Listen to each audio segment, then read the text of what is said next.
Security force, special security ফোর্সের কথা আলাপ করছি, তার বৈশিষ্ট্যকে কেন্দ্র করে। এটার বৈশিষ্ট্য হলো, আমি যতটুকু বুঝি, সর্বোত্তমকে একত্র করা। আমাদের ফোর্সেসের যত জায়গা, যত কিছু আছে, যারা আছেন তাদের মধ্য থেকে বেস্ট অফ দ্য বেস্ট তাদেরকে একত্র করে জাতির সর্বোচ্চ পর্যায়ে আমাদের প্রস্তুতি, আমাদের সাহস, আমাদের কাজে দক্ষতা, এটাকে ডিফাইন করা, এটাই হলো special forces, special security forces. এটা আমার দৃষ্টিতে অনেকটা অলিম্পিকের মতো, যে ন্যাশনাল অলিম্পিকে দেশের সেরা যারা ক্রীড়াবিদ তারা এসে প্রতিযোগিতায় নামে, তার মধ্যে থেকে সর্বোচ্চ বাছাই হয়। সে বছরের সর্বোচ্চ, কিন্তু জাতির সর্বোচ্চ। এই বছরের সর্বোচ্চ জাতির সর্বোচ্চ নাও হতে পারে। জাতির সর্বোচ্চ হয়তো 3 বছর আগে একজন ডিফাইন করে গেছে, এখনো সেখানে পৌঁছে নেই, এবার পৌঁছতে পারেনি। কাজে আমরা ক্রমে ক্রমে জাতির সর্বোচ্চটা ডিফাইন করি, এই যে আমরা প্রস্তুতি নিতে পারি।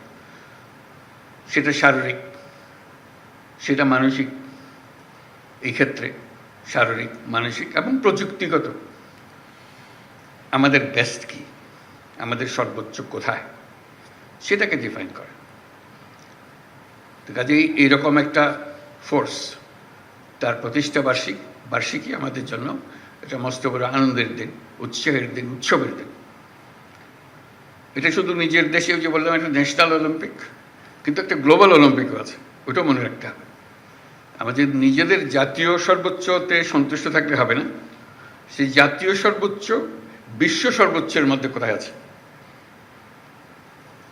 আমরা জাতীয় সর্বোচ্চ দেখলাম আমরা কোথায় কি আছি, কিন্তু দেখা গেল বিশ্ব সর্বোচ্চ বহু উপরে। কাজে আমাদের চেষ্টা করতে হবে যে আমরা জাতীয় সর্বোচ্চ আর বিশ্ব সর্বোচ্চের মধ্যে কেন দূরত্ব বেশি না থাকে। আমরা নিজেদেরকে সর্বোচ্চ ডিফাইন করলাম, নিয়ে আসলাম, উৎসব করলাম, সঙ্গে সঙ্গে ওই প্রতিযোগিতা আমাদের মনে থাকতে হবে, বিশ্ব প্রতিযোগিতা। এটা হলো স্পেশাল ফোর্সের একটা নিজস্ব দায়িত্ব আছে, সেটা পালন করবো, অবশ্যই করবো। কিন্তু সঙ্গে সঙ্গে আমাদের ওটাও মনে রাখতে হবে, এই দায়িত্ব পালন করার ঘটনা না ঘটতে পারে, ঘটার সম্ভাবনা ক্ষীণ, কিন্তু প্রস্তুতি হবে আমাদের বিশ্ব সর্বোচ্চের পর্যায়ের মধ্যে। তো সেটাই আনন্দের জিনিস। আজকে যারা আমরা আমাদের এই স্পেশাল সিকিউরিটি ফোর্সেসের মধ্যে আছেন, তারা সে বিশ্ব প্রস্তুতিতে, বিশ্ব মানে আমরা কোথায় আছি সেটার যাচাই করে, এবং সেই প্রস্তুতি মানসিকভাবে তৈরি থাকা। আমরা শুধু জাতীয় অলিম্পিকে খেলতেছি না, আমরা বিশ্ব অলিম্পিকও খেলতেছি। সব দিক থেকে আমরা দেখব যাচাই বাছাই করে সেটা। তা না হলে জাতি হিসেবে আমরা উপরে উঠতে পারবো না। এটা সুবিধা হলো এটা অল্প, এই যে 500 জন 400 জন, এই 400 জন 500 জনকে দিয়ে বাকিদের উৎসাহিত করা, এই ফোর্সকে দিকে অন্য ফোর্স উৎসাহিত করবে, আমাদের লেভেল অতটুকু, ওখানে যেতে হবে। কাজেই এই সামনে থাকার যে দায়িত্ববোধ, শীর্ষে থাকার যে আনন্দ, যে দায়িত্ব, সেটা যেন আমরা পালন করতে পারি, সেটাই হলো আজকের প্রতিষ্ঠা বার্ষিকীর সবচেয়ে স্মরণীয় বিষয়, যে আমরা সেখানে সেই মাপে আমরা কোথায় আছি। আমি অভিনন্দন জানাচ্ছি সবাইকে এই ফোর্সেসের অংশভূত হওয়ার জন্য। এটা একটা বড় প্রতিযোগিতার বিষয় যে আমরা এটার অংশ হতে পেরেছি, এবং হওয়ার সঙ্গে সঙ্গে দায়িত্বও বাড়ল। এটা যেন আমরা নামিয়ে না ফেলি, আমাদের যে মান, সে মানে যেন আমরা নিচের দিকে না গিয়ে বরং উপরের দিকে আমরা উঠিয়ে দিতে পারি। প্রতিবার যখন এই ফোর্সেস গঠন হয়, সেই গঠনের মধ্যে আমরা প্রতিবারেই ধাপে ধাপে উঠছি, ওই বিশ্বমানের কাছাকাছি চলে যাচ্ছি, এরকম যেন আমরা মনে রাখতে পারি। সেটা ছিল আমার প্রাথমিক বক্তব্য। আমি লিখিত যে বক্তব্য আছে সেটা পড়ে শোনাই। এসএসএফের 39তম প্রতিষ্ঠাবার্ষিকী উপলক্ষে আয়োজিত এই অনুষ্ঠানে আমাকে আমন্ত্রণ করার জন্য ধন্যবাদ। প্রতি বছরের নিয়ে এবছরও এসএসএফ প্রতিষ্ঠাবার্ষিকী পালন করছে। এসএসএফ অন্য বাহিনীর তুলনায় একটি ক্ষুদ্র বাহিনী, তবে এর কাজের গুরুত্ব এবং সংবেদনশীলতা অনেক বেশি। এই বাহিনী আমার নেতৃত্বে ও তত্ত্বাবধানে পরিচালিত হয়। এসএসএফ একটি প্রশিক্ষিত ও সুশৃঙ্খল বাহিনী যারা আমার ও রাষ্ট্রপতির সার্বক্ষণিক নিরাপত্তা নিশ্চিত করে। এটা একটা দায়িত্ব। আমি যেটা বললাম সে দায়িত্বেরও বাইরে আরেকটা দায়িত্ব আছে, সেটা হলো বিশ্বমানে চলে যাওয়া। দেশের মান যেটা, সেটা আমাদের কারণে, এই বছরের কারণে আমরা যেন জাতীয় মানে নিচে না নামি, বরং জাতীয় মানে উপরে উঠি, আর হলো বিশ্বমানের কাছাকাছি বা সমকক্ষ হতে পারে। এসএসএফ একটি প্রশিক্ষিত সুশৃঙ্খল বাহিনী যারা আমার ও রাষ্ট্রপতির সার্বক্ষণিক নিরাপত্তা নিশ্চিত করে। বিগত 10 মাসে এসএসএফ দেশে বিদেশে অনেকগুলো গুরুত্বপূর্ণ দায়িত্ব দক্ষতার সঙ্গে পালন করেছে। আমি এসএসএফের সার্বিক পেশাদারিত্ব এবং আন্তরিকতা নিয়ে সন্তুষ্ট। এই জন্য এসএসএফের সকল সদস্যকে আমার ধন্যবাদ জানাচ্ছি। এসএসএফ বঙ্গভবন সহ আমার বাসস্থান, কার্যালয় এবং সকল ধরনের গমনাগমনের নিরাপত্তা নিশ্চিত করে। এছাড়াও ঢাকার অভ্যন্তরে এবং বাইরে বিভিন্ন অনুষ্ঠানে নিরাপত্তা নিশ্চিতের পাশাপাশি অনুষ্ঠান সুষ্ঠুভাবে সম্পাদনেও উল্লেখযোগ্য ভূমিকা রাখে। সম্প্রতি কক্সবাজার এবং রোহিঙ্গা ক্যাম্প পরিদর্শন, চট্টগ্রাম বন্দর, চট্টগ্রাম বিশ্ববিদ্যালয়ের সমাবর্তন অনুষ্ঠানে এসএসএফ অন্যান্য বাহিনীদের সাথে সমন্বয় করে সফলভাবে নিরাপত্তা নিশ্চিত করেছে।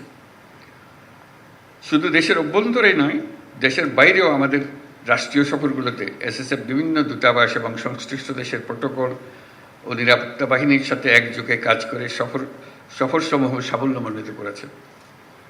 এছাড়াও বাংলাদেশে আগত মালয়েশিয়ার প্রধানমন্ত্রী, পূর্ব তিমুরের রাষ্ট্রপতি ও জাতিসংঘের মহাসচিবের রাষ্ট্রীয় সফরের সামগ্রিক নিরাপত্তা এই বাহিনী অত্যন্ত সফলতার সাথে সম্পন্ন করছি। সেই জন্য আমি সবাইকে ধন্যবাদ জানাচ্ছি এই উপলক্ষে।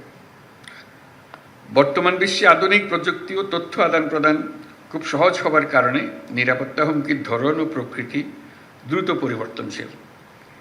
তাই শতভাগ নিরাপত্তা প্রদান করা খুবই চ্যালেঞ্জিং একটা বিষয়। বিভিন্ন সীমাবদ্ধতা সত্ত্বেও এসএসএফ সুষ্ঠুভাবে নিরাপত্তা নিশ্চিত করছে।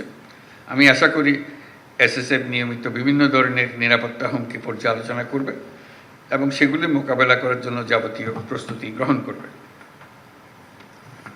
সম্প্রতি এসএসএফ যমুনার সাইবার নিরাপত্তা ব্যবস্থা সুসংহত করেছে। আমি আশা করি এসএসএফ একইভাবে এই কার্যালয়ের সাইবার নিরাপত্তা ব্যবস্থা উন্নত করবে। এসএসএফ একটি পেশাদার বাহিনী হিসেবে উন্নত প্রশিক্ষণ, উন্নত প্রযুক্তি, উন্নত মনোবলের সন্নিবেশে দিন দিন আরও উন্নতি সাধন করবে, এই আমার আশা। নিরাপত্তার খাতিরে এসএসএফকে বিভিন্ন ধরনের সীমাবদ্ধতা আরোপ করতে হয়, যা অনেক সময় জনভোগান্তির সৃষ্টি করে। এটা যে কোনো নিরাপত্তা বাহিনীকেই করতে হয় নিরাপত্তার খাতিরে। অতীতে শাহজালাল আন্তর্জাতিক বিমানবন্দরে বিএপি ফ্লাইটের জন্য প্রায় 1 ঘন্টা সকল ফ্লাইট অপারেশন বন্ধ থাকত। এতে করে অনেক ধরনের জটিলতার সৃষ্টি হতো। আমি এই নিষেধাজ্ঞা তুলে দিয়েছি। এতে সাধারণ যাত্রীদের ভোগান্তি লাঘব হবে, কিন্তু এসএসএফের দায়িত্ব বেড়ে গিয়েছে। আমি মনে করি জনবিচ্ছিন্ন না হয়ে বরং জনসংযোগ ও নিরাপত্তার মেলবন্ধনের মাধ্যমেই এসএসএফ তার উপর অর্পিত সকল দায়িত্ব সফলতার সঙ্গে পালন করে যাবে। আমি জেনে আশ্বস্ত হলাম যে এসএসএফের প্রশিক্ষণ, অস্ত্র সরঞ্জামাদির আধুনিকায়ন প্রক্রিয়া চলমান রয়েছে। বিশেষ করে গত 5ই আগস্ট 2024 তারিখে এই বাহিনীর কিছু যানবাহন ও সরঞ্জামাদির ক্ষয়ক্ষতি হয়েছিল, যা অল্প সময়ের মধ্যে কার্যক্ষম করা হয়েছে। পাশাপাশি বাহিনীর আভিযানিক কার্যক্রম আরও বেগবান ও কার্যকরী করার লক্ষ্যে অত্যাধুনিক অস্ত্র সরঞ্জামাদির ব্যবহার ও দেশে বিদেশে উন্নত প্রশিক্ষণ গ্রহণের মাধ্যমে প্রতিটি সদস্যের সক্ষমতা বৃদ্ধির প্রক্রিয়া অব্যাহত রয়েছে। খুব শীঘ্রই এসএসএফ তাদের 12 বছরের পুরাতন বিএইচএফ রেডিও কমিউনিকেশন সিস্টেম পরিবর্তন করে সর্বশেষ মডেলের ইউএইচএফ রেডিও কমিউনিকেশন সিস্টেম সংযোজন করবে, যা তাদের আভিযানিক কার্যদক্ষতা বহুলাংশ বৃদ্ধি করবে। আমি জেনে খুশি হয়েছি যে এসএসএফের অত্যাধুনিক ইনডোর ফায়ারিং রেঞ্জের কাজ প্রায় সমাপ্ত এবং আগামী মাস থেকে এটা ব্যবহার করা সম্ভব হবে। এই ফায়ারিং রেঞ্জের জন্য ভূমি বরাদ্দ সহ অন্যান্য সহযোগিতা প্রদান করার জন্য বাংলাদেশ বিমান বাহিনীকে আন্তরিক ধন্যবাদ জানাচ্ছি। প্রিয় এসএসএফ সদস্যবৃন্দ, আমি জানি এসএসএফকে সার্বিক নিরাপত্তা নিশ্চিত করতে বিভিন্ন আইনশৃঙ্খলা রক্ষাকারী বাহিনী, সামরিক বাহিনী, পিজিআর ও গোয়েন্দা সংস্থাসমূহের উপর নির্ভর করতে হয়। তাই আমি আশা করব এসএসএফ সকল সহযোগী বাহিনী ও সংস্থার সাথে সুসম্পর্ক বজায় রাখবে এবং নিবিড় যোগাযোগ ও সমন্বয়ের মাধ্যমে তারা দায়িত্ব পালন করবে।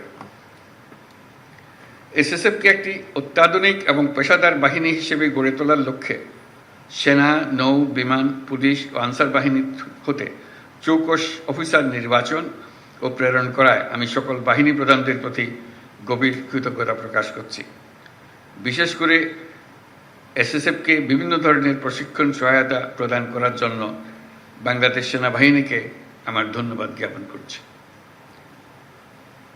প্রিয় এসএসএফ সদস্যবৃন্দ, রাষ্ট্রঘোষিত ভিআইপিদের নিরাপত্তা প্রদানে পেশাগত দক্ষতা অর্জনের পাশাপাশি চারিত্রিক দৃঢ়তা, উন্নত শৃঙ্খলা, সততা, দায়িত্বশীলতা এবং মানবিক গুণাবলীর বিষয়সমূহ গুরুত্বের সাথে বিবেচনা করতে হবে এবং সকল ধরনের রাজনৈতিক মতাদর্শের ঊর্ধ্বে থেকে পেশাদারিত্বের সাথে কাজ করে যেতে হবে।